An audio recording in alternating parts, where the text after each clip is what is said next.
Have you ever heard about the flying launcher? Probably not, but you're in for a treat today, because we'll talk about the history of the Etrich, one of the earliest mass-produced aircraft and possibly the first true flying launcher. It was constructed from wood and linen and looked more like a chair than an airplane.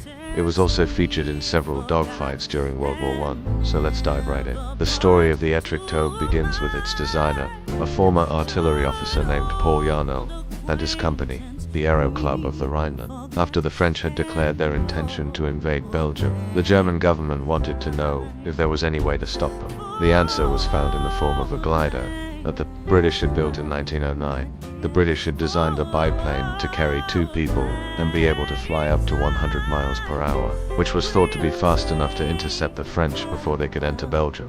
But there was one problem: that while it was a fine piece of engineering, it was just a glider, and so Paul Yarnell set out to fix that. He designed an engine to power the plane and then offered it to the German military for a price of 4,000 marks. The military accepted his offer and ordered 10 planes from him.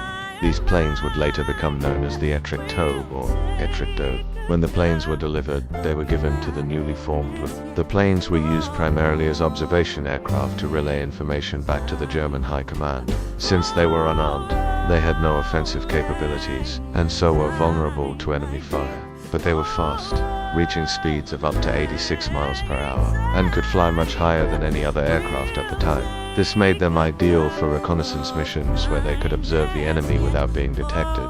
However, this didn't last for long. Soon, enemy fire started taking its toll on the aircraft, and it became clear that they needed to be armed. So, a decision was made to mount a single forward-firing 7.92mm Spandau machine gun in the fuselage, just behind the front seats. This made the aircraft into a fighter, but it also made it top-heavy. The pilots complained that the aircraft was difficult to control, and the project was eventually abandoned, but not before it saw some action in a few dogfights against the British and French.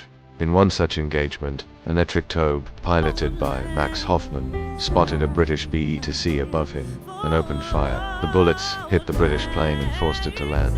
Hoffmann then flew back to his base and reported the victory to the German High Command. They were ecstatic and awarded him the Pour le Mérite, the highest military order in Germany. Despite these early successes, the aircraft was eventually grounded. As we said earlier, the main reason for this was that it was top-heavy. The machine gun had made it difficult to maneuver, and the pilots complained that it was dangerous to fly. But there were other reasons as well. The Etrich Taube was a wooden aircraft, and this made it more susceptible to damage. Also, it was not very powerful and could not carry a large payload. Finally, the war had changed, and the Etrich Taube was no longer suitable for the new conditions. The Fokker Doctor 1, for example, was faster and more maneuverable and was perfect for the type of warfare that was being fought in 1917. Still, the Etrich Taube remains an important part of aviation history. It was one of the first mass-produced aircraft and the first to see combat. It also helped to pave the way for future German aircraft like the Fokker Doctor 1 and the Gotha G4. So what happened to the surviving aircraft? Well, one of them can be seen today at the Smithsonian Air and Space Museum in Washington, D.C.